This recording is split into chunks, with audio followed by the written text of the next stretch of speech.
Tu es peut-être le responsable de ce chapiteau demain. Tu es peut-être le pasteur de ton église. Tu es peut-être celui, alléluia, qui va baptiser des jeunes. Tu es peut-être la femme d'un futur serviteur. Ou tu es, alléluia, plus que jamais, un homme et une femme sauvés par Dieu. Notre Dieu est vivant et il est parmi nous. Les frères m'ont demandé d'apporter un message d'exhortation. Et depuis quelques jours, je médite la parole de Dieu. Je pose une question. Est-ce qu'il y aurait des chrétiens baptisés parmi nous? Vous levez la main. Plus haut. Plus haut. Plus haut. Non, je rigole, c'est bon. Je voudrais m'adresser à vous. Pendant 5 minutes. Puis je voudrais m'adresser à toi aussi. À toi qui t'as éloigné de Dieu. Le message te concerne. Puis j'ai aussi un petit mot pour toi. À toi qui n'as pas fait la paix avec Dieu. Ce message te concerne. Je peux vous demander quelque chose? Il est 19h02. À 19h17, j'arrête. 15 minutes. Mais pendant 15 minutes, je vous demande au nom de Jésus, on garde le téléphone dans la poche, c'est plus ton copain. Tu dis à celui qui est à côté de toi, fais-moi pas rire, c'est pas le moment. C'est 15 minutes, je vais écouter la parole de Dieu. Vous êtes d'accord avec ça? On éteint les téléphones et puis on ouvre notre cœur. On allume notre cœur. Et on commence à lui dire, toi qui es assis, toi qui es au fond, toi qui es derrière, toi qui es à l'extérieur, tu lui dis ces simples mots. Moi, un jour, je lui ai dit ces simples mots il y a 13 ans en arrière. Il a brisé ma vie. Il a changé mon cœur. Il m'a délivré de la cigarette, des mauvaises pensées, de l'angoisse. Il a fait de moi un chrétien. Il a fait de moi un serviteur de Dieu. Cet après-midi, je te prêche l'évangile parce que pendant un instant, dans une réunion de jeunes, j'ai dit, Seigneur, parle-moi. S'il l'a fait pour moi, il peut le faire pour toi. Vous voulez qu'on le fasse ensemble? Alors on ferme nos yeux tous ensemble, toute l'église. Tous. On prie pas jusqu'à temps que chaque personne ne ferme pas les yeux. Fermez les yeux. Et on va commencer à prier Dieu. Tu vas commencer à lui dire, Seigneur, merci. Merci d'être ici. Tu vas commencer à lui dire, Seigneur, maintenant viens me bénir. Viens me parler. Tu vas commencer à lui demander ce que tu n'as pas. Tu vas commencer à lui demander ce que tu n'as plus.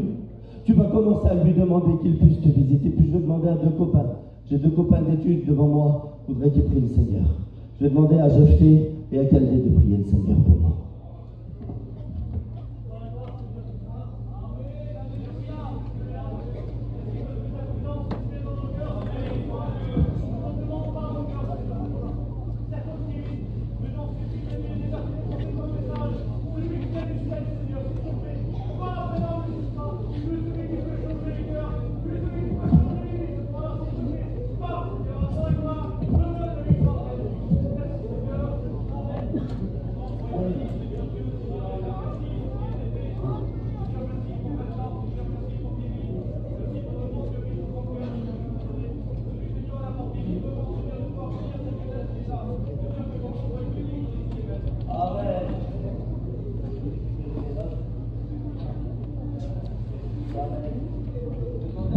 Priez le Seigneur aussi, ça veut dire prier le Seigneur.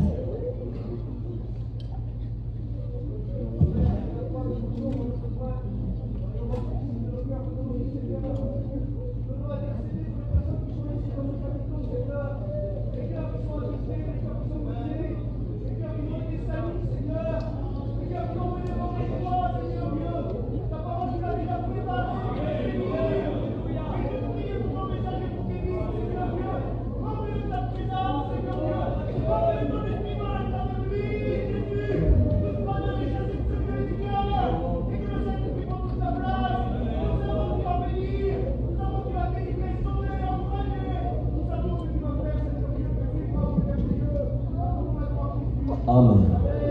Que Dieu soit béni. Amen. Ce soir, je voudrais vous parler de quelque chose qui nous concerne à tous. Moi qui prêche, ça me concerne. Toi qui lui appartiens, ça te concerne. Toi qui t'es éloigné, ça te concerne. Toi Toi qui n'as pas encore fait la paix avec Dieu, ça te concerne. Vous savez, souvent de fois, on voit à la télé, lorsqu'il y a quelque chose d'important, les médias, la télévision, les stations de radio, les panneaux sur l'autoroute, tous en parlent. Et pour en parler, il faut une alerte. Pour attirer nos regards, nos pensées, pour attirer notre attention. Alors souvent, Gershom, c'est marqué alerte, enlèvement, alerte, attentat, alerte, quelque chose. Dieu a mis un mot dans mon cœur pour l'église de Dieu. Alerte, séduction. Si j'aurais pu donner un thème à mon message, j'aurais voulu qu'un panneau vienne derrière moi et qu'il puisse parler à la jeunesse. Alerte, séduction. Parce que la séduction, c'est quelque chose d'important, c'est quelque chose qui a traversé des âges, des villes, des pays, qui a touché l'humanité. Les hommes, les femmes, les chrétiens, les pasteurs ont été touchés. Elle ne regarde pas à ton âge, elle ne regarde pas à ton nom, elle ne regarde pas à ton rang social. Elle ne regarde pas si tu es la fille d'un pasteur ou le fils d'un pasteur. Elle ne regarde pas si tu es bien au chapiteau de 7 heures et à la réunion du soir. Lorsqu'elle vient, elle vient souvent nous séduire. Et dans la Bible, elle a sa place, je l'ai vu, je l'ai médité, je l'ai partagé avec des frères, j'ai posé la question. La Bible dit qu'à la création, lorsque Dieu a créé, la Bible dit, alléluia, que les anges ont été créés et il y avait une multitude d'anges. C'était la plus belle des réunions. Il n'y avait que des anges et il y avait un Dieu. Les anges adoraient Dieu.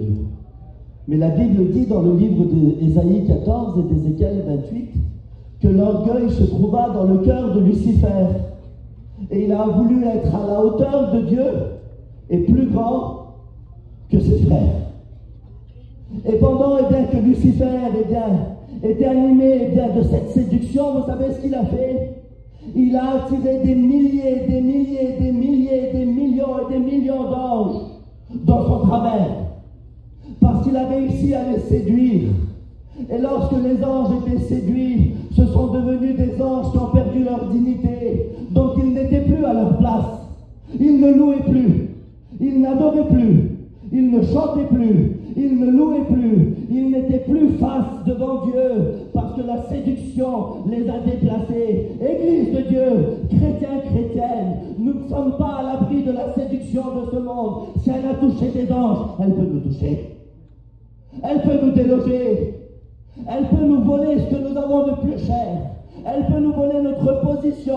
Tu sais, si on t'appelle rétrograde, c'est parce qu'on t'a déplacé et tu as été séduit.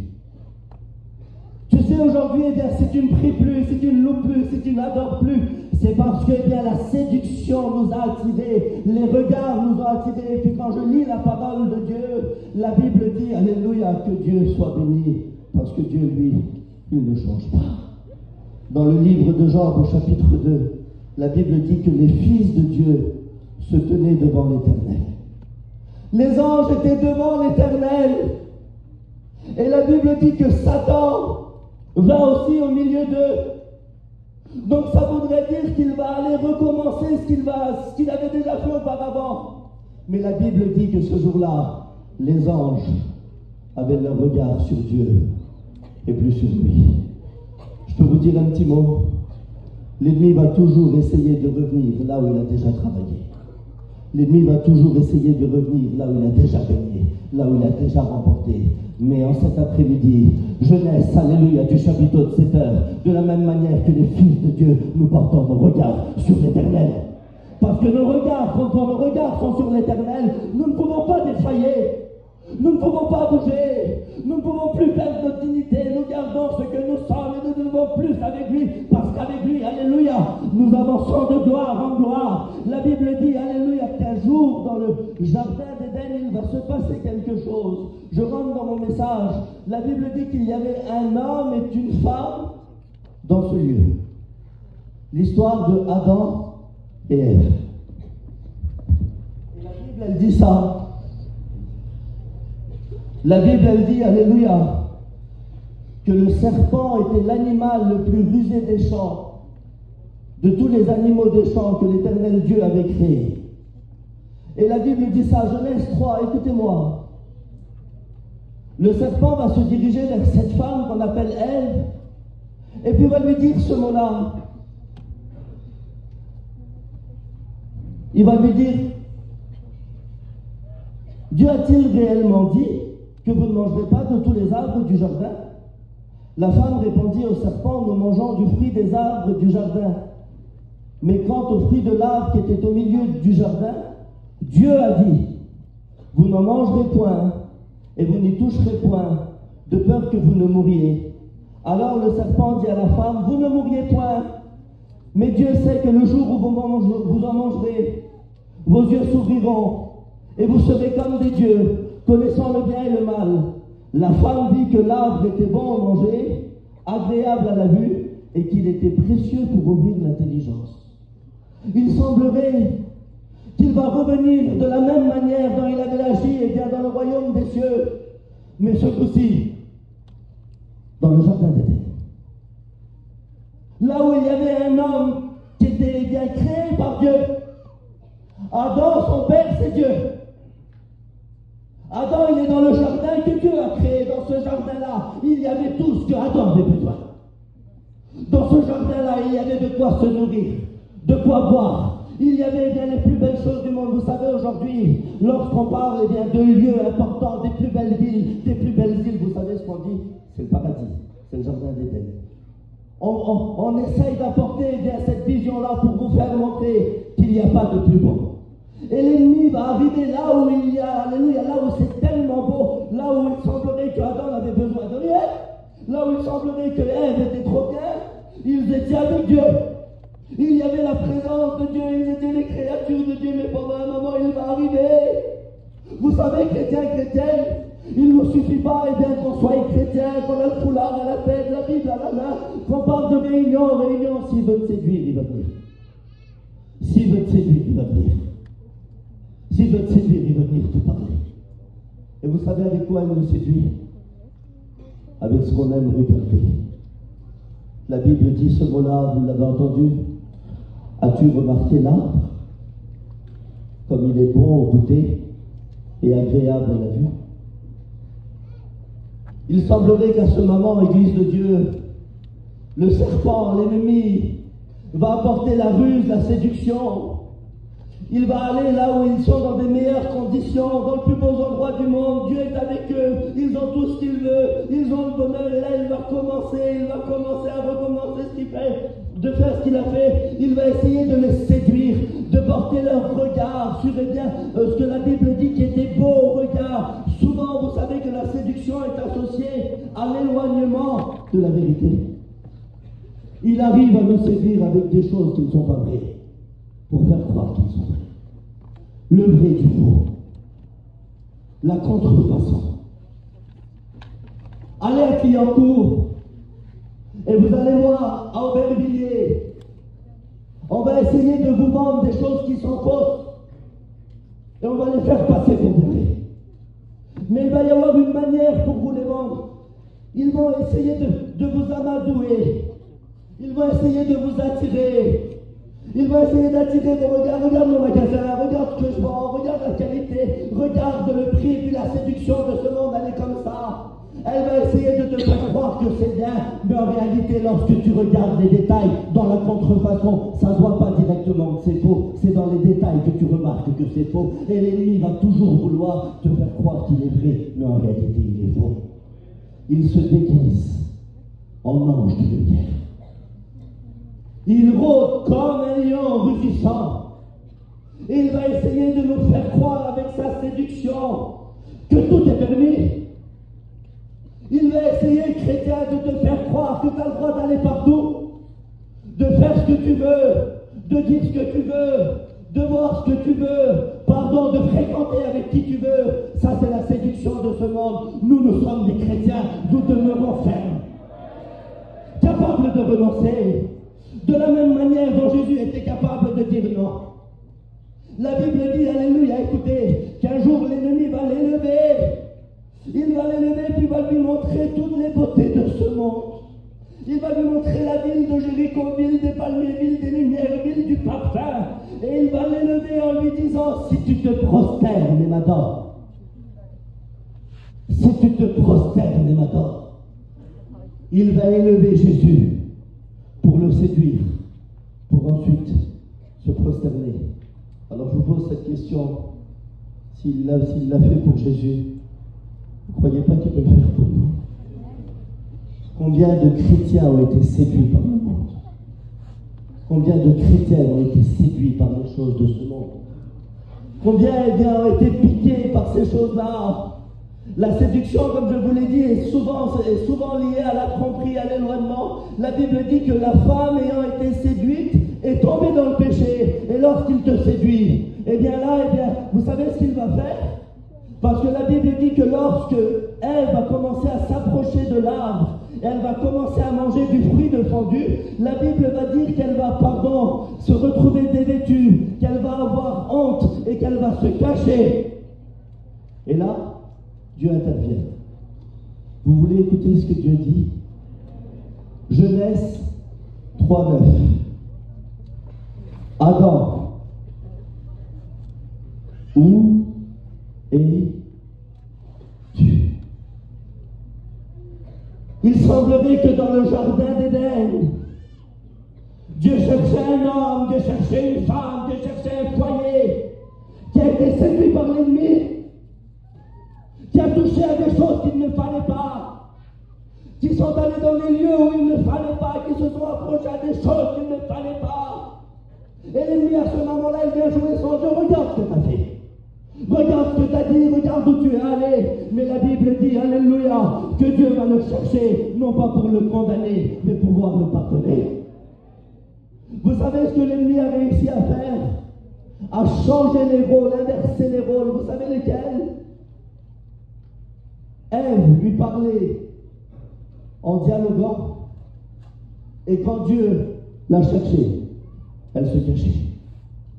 L'ennemi est tellement fin, Église de Dieu, jeunesse, chrétien, c'est à toi que je m'adresse, qu'il est capable de nous faire croire qu'on peut parler simplement à l'ennemi, et quand Dieu nous parle, quand à la réunion le message est pour toi, tu te caches, tu ne t'affiches pas, tu te caches des pasteurs, parce qu'il a réussi à nous faire croire le vrai du faux. Mais je voudrais te dire un mot, il est faux, c'est un menteur. Ce soir parmi nous, il y a Jésus qui est la vérité. Il y a le Fils de Dieu. Il y a, alléluia, celui qui nous aide à combattre les séductions de ce monde. Il y a celui, alléluia, qui est là, alléluia, qui peut nous aider à nous diriger dans les lieux où Dieu nous demande. Vous savez, la Bible dit ce mot-là, qu'un homme descendait de Jérusalem à Jéricho. Il était dans la ville de la paix. Il était dans la ville de la prière, dans la ville du temple. Il était là, alléluia, où Dieu l'avait placé. Et vous savez ce qu'il va faire? Il va se diriger vers une ville séductrice, une ville qui attire les regards, séduit par les choses du monde. Tu sais, quand tu es séduit, tu ne montes pas, tu descends. La Bible dit qu'il descendait. Et lorsqu'il a commencé à descendre, écoutez, la Bible dit qu'il est tombé entre les mains des brigands qui le laissèrent à demi-mort. Vous savez, Église de Dieu, la séduction va déloger des hommes de prière. La séduction va déloger des femmes de prière. La séduction va te faire déloger de l'appel que Dieu a pour toi. La séduction va te faire déloger de ton temps que tu avais avec Dieu, tellement séduit par le monde, attiré par les choses de ce monde, attiré par des amis mondains, attiré par des choses que le monde peut donner. Eh bien, on s'éloigne de ce que Dieu nous a donné, de là où Dieu nous a placés. Mais je t'en supplie, reviens à Jérusalem. Il y a celui qui guérit toutes les cieux. Il y a des lieux qu'on n'a pas le droit d'aller. Il y a des mots qu'on n'a pas le droit de dire. Nous, on est des chrétiens. Et quand je lis, Jonas, lui, était séduit par Tarsis, une ville joyeuse, une ville attirante, une ville de fête. Eh bien, cette séduction l'a empêché de vivre le plan de Dieu. La séduction l'a même poussé à vivre la désobéissance, à un point où il se retrouve au fin fond des mers, dans la détresse, dans le désespoir, loin du regard de Dieu.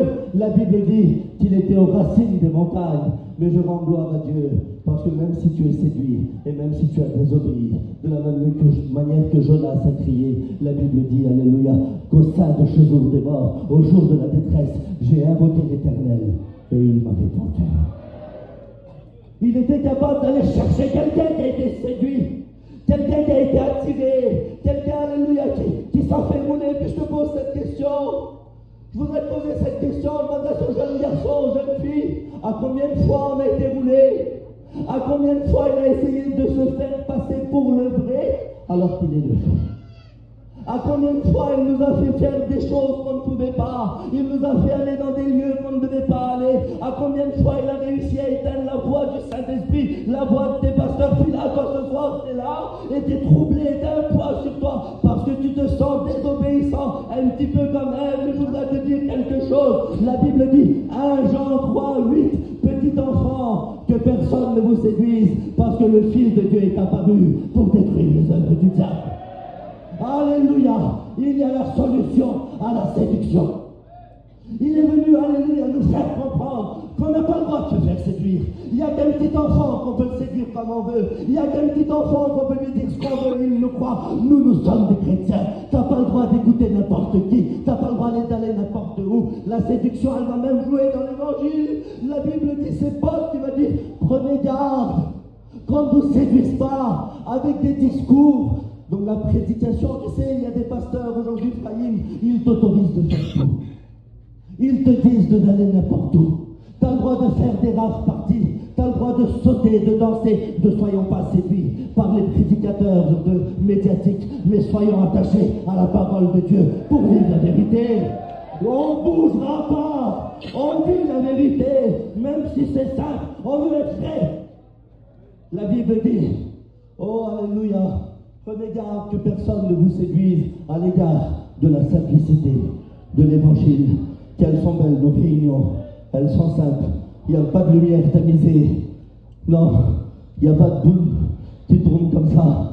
Non, vous savez ce qu'il y a? Il y a le Saint-Esprit, il y a la présence de Dieu, il y a, alléluia, ce que tu as besoin, ce qui peut augmenter ta foi, ce qui peut te bénir. Et puis je voudrais rentrer dans une petite pensée. Vous savez, chrétiens, l'ennemi a réussi à nous séduire avec quelque chose. Nous faire croire, bien souvent de fois, qu'on vit avec un Jésus, mais qui ne fait rien. La Bible dit qu'il y avait un homme, on appelle Joseph d'Arimathée. Il est venu de nulle part. On ne le voit pas auparavant. Et il va aller demander le corps de Jésus. Il va aller devant Pilate, puis il va lui dire ce mot-là. Je veux le corps de Jésus. La Bible dit noir sur blanc. Pilate ordonna qu'on lui donne le corps de Jésus. Vous voyez pas trop simple ça? Dinky, tu vois pas trop simple le verset? La Bible dit que quand Moïse est mort, un ange a combattu le diable pour le corps de Moïse. Dieu lui-même l'a enterré de ses propres mains. Puis là, le corps de Jésus, on le demande, on me le donne. Ça va pas. Mais je voudrais vous dire un mot. Alerte à la séduction. Prenez garde. Parce que partout, il semblerait qu'on offre un Jésus mort. Tu as le droit de repartir avec lui à la première réunion. Un Jésus qui ne parle pas, un Jésus qui ne vit pas, un Jésus qui ne guérit pas, un Jésus qui ne pardonne pas, un Jésus qui ne peut pas dire ne va pas là-bas, un Jésus qui ne délivre pas des liens. Ne sois pas séduit par ce Jésus-là. Notre Jésus n'est pas mort, il est ressuscité. Et s'il est ressuscité, il peut te guérir, il peut te pardonner. Tu dois vivre des expériences. Ton Jésus n'est pas mort. Tu dois passer du temps dans la prière. Ton Jésus n'est pas mort. Tu dois vivre la sanctification. Ton Jésus n'est pas mort. Tu dois revenir à Dieu. Ton Jésus est ressuscité. Et bientôt, il revient nous chercher. Il revient nous chercher. Alors, rétrograde, reviens à Jésus. Alors toi, mon ami, viens à Jésus.